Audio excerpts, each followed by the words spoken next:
Okay, so we've all been to some pretty fancy parties, right? But get ready, because what we're about to dive into today, this is next level. Think less cocktail hour, more like, well, surreal doesn't even begin to cover it. We're talking about a 1972 dinner party hosted by Marie-Hélène de Rothschild. At the legendary Chateau de Ferrières, no less. Just outside Paris. And let me tell you, the stories from this night, the photos, it's almost unbelievable. We're talking eyewitness accounts, primary sources, the whole 9 yards. So buckle up, because this deep dive is going to be wild. And more than just the what, we're really going to try to unpack the why here. What drove these displays? What does it tell us about, well, the mindset of the ultra-wealthy? Exactly. So to even begin to understand how over the top this party was, we have to start with, well, who was throwing this thing? The hosts. Ah, yes. The Rothschilds. A name practically synonymous with, well, for centuries now, wealth. And not just wealth, but influence, especially in the world of, well, banking, right? Generations. We're talking generations of accumulated fortune, power. So, yeah, not your average party hosts. Not at all. So the hosts of this grand affair were Guy and Marie-Hélène de Rothschild. And, well, Marie-Hélène, she was known for a certain flair. Flair, meaning? Extravagance. She was a bit of a socialite, famous, really, for throwing these lavish, themed parties. And this one, well, this one was meant to be her most spectacular yet. Of course. And to help craft this spectacle, I'm guessing she needed some creative help. Oh, she brought in the big guns for this one. Like who? None other than Salvador Dali. Okay, that tracks. If you're going for surreal, Dali is your guy. The ultimate authority. But I have to say, even for Dali, this party was something else. I bet. So where did it all begin? It all started with the invitations. Let me guess, these weren't your typical Evite invites. Not quite. Imagine opening your mailbox and finding this sky blue envelope, a cloud pattern on it. Okay, so already, something is different. Right? Definitely not your average wedding invitation. Inside the text, it's written backwards. Backwards, you mean like a mirror to read it? Exactly, and it's an invitation from the Baron and Baroness Guy de Rothschild, requesting the pleasure of your company for a surrealist dinner. Okay, I'm hooked already. Oh, and I almost forgot. The dress code. There's the dress code. Black tie, long dresses, and surrealist heads. Surrealist heads. I'm intrigued, but also maybe a little scared. Mm-hmm. And where did this surrealist dinner actually take place? Oh, the location itself was like something out of a dream or maybe a nightmare, depending on your taste. Okay, set the scene for us. Picture this. You're driving right through the French countryside. It's dark. You're going through these winding roads surrounded by woods. Okay, I'm starting to get a very specific vibe here. And then, all of a sudden, you see it. This massive chateau, the Rothschild estate, Chateau de Ferrières. And it's lit up with these, well, eerie orange lights, almost as if it's ablaze. That's the choice. Definitely sets a mood. Guests would have arrived, and there would have been no staff in sight, no music, no typical party chatter, just an unsettling, well, silence. So let me get this straight. The guests show up to this massive, practically glowing mansion in the middle of nowhere. No music, no one greeting them. And it gets, weirder. Weirder how? Well, imagine you finally work up the nerve to actually go inside. You step into the reception hall, right?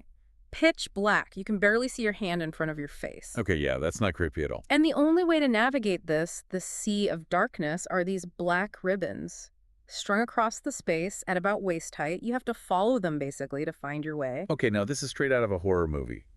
I'd be looking for the nearest exit, honestly. Oh, but if you did find the exit, you'd miss the best part. You mean it gets worse? Well, worse is subjective. Let's just say more interesting. Okay, I'm almost afraid to ask, but what happens next? So you're stumbling through this dark hallway, right, following these ribbons, and suddenly you hear something. Oh, no. Don't tell me. Tell me it's not. Meowing, hissing, Cat people. Seriously. lurking in the shadows. Figures dressed in these elaborate cat costumes. You know, for all the money in the world, you'd think the Rothschilds could come up with a better way to greet their guests. Well, this is Marie-Hélène we're talking about. She definitely had a unique sense of humor. I'll say. So once you get past the feline welcoming committee, what's next? The guests finally reach the salon, and it's dimly lit, but at least you can see a little bit. And you start to realize that everyone, and I mean everyone, is wearing some kind of mask. Ah, yes. The surrealist head's dress code. Yep. Okay, so walk me through this. Who stood out? Who really committed to the theme? Oh, there are some truly memorable ones. Let's see, Baron Alexis de Rede, he showed up in this multi-faced mask, inspired by the Mona Lisa. Subtle. And then Baroness Carmen Cervera, she took the surrealist head idea pretty literally. Oh, She had this life-size replica of her own head perched on top of her real head. okay, that's just creepy. I'm getting some major Black Mirror vibes now. Oh, and I can't forget about Audrey Hepburn. She was there too. No way. Audrey Hepburn at a surrealist party. I can't even imagine. What did she wear? A birdcage on her head with a fake canary perched inside. You know what? That's actually kind of amazing. It's playful, it's chic, and it fits the theme. It makes you wonder, though, was everyone just playing along with Marie Helene's, well, eccentricities? Or were people genuinely trying to, like, tap into something deeper with these costumes, express themselves in a different way? Yeah, it's an interesting thought, but I have to imagine behind some of those masks, there were a few people thinking, what have I gotten myself into? I'd bet on it. But as wild as the costumes were, they were nothing compared to the actual dinner. Okay, so spill the tea. What culinary delights awaited these guests? Well, let's just say the decor in the dining room was something. Picture this. A mannequin sprawled out on a side table, bleeding. So nothing too over the top. On another table, there was a whole scene with fighting turtles. Their eggs, they were actually candles, flickering. Okay, the turtles I don't get. Is there some deep surrealist meaning behind the turtles that I'm missing? You know, with Dali, it's hard to say. He did love his symbolism.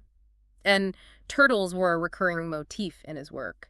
Immortality, the passage of time, that sort of thing. Right, of course. So maybe it's not as random as it seems, but let's be honest, the real question is, what were they eating? Oh, the menu. That was a work of art in itself. Give me some highlights. We're talking dishes with names like baked goat cheese and sadness. Okay, I'm intrigued, but also slightly concerned. And for the main course, A corpse fillet. corpse fillet. Please tell me they explained what that actually was on the menu. I'm afraid not.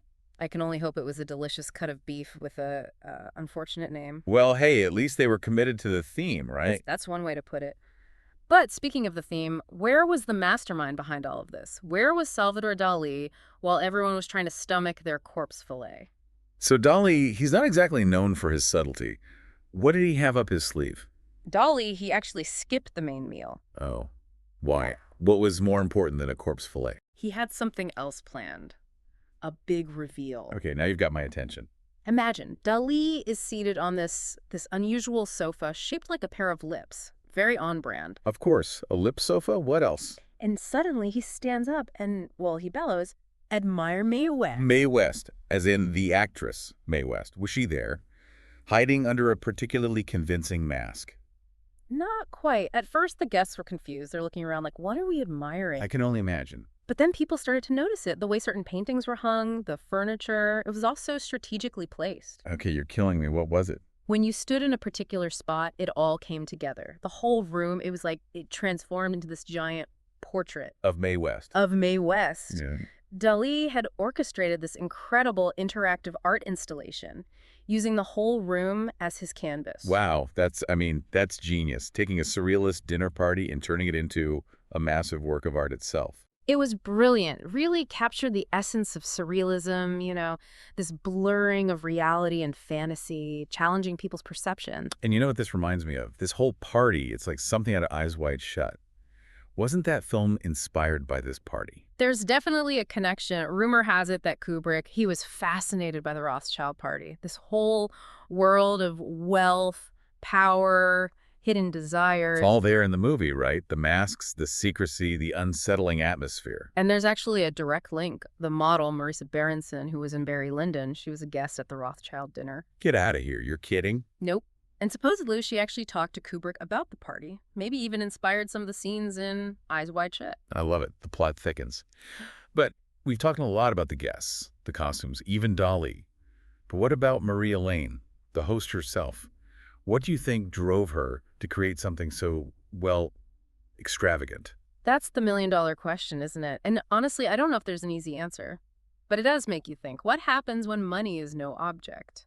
What do you mean? When you can have anything you want, how do you even begin to figure out what's special, what's actually going to be memorable? So maybe this party, it wasn't just about extravagance. Right. It was about pushing boundaries, Yeah. trying to create an experience unlike anything else. Even if it ventured into the, shall we say, unique side of things. Exactly. And whether you find it fascinating or just plain bizarre, there's no denying the Rothschild Surrealist Dinner. It continues to capture our imaginations, even after all these years. No kidding. It really makes you think about, well, the things that people with that level of wealth, the lengths they'll go to for something that different. Right. And it reminds us that money doesn't buy you happiness, but it can definitely buy you a very strange and memorable party.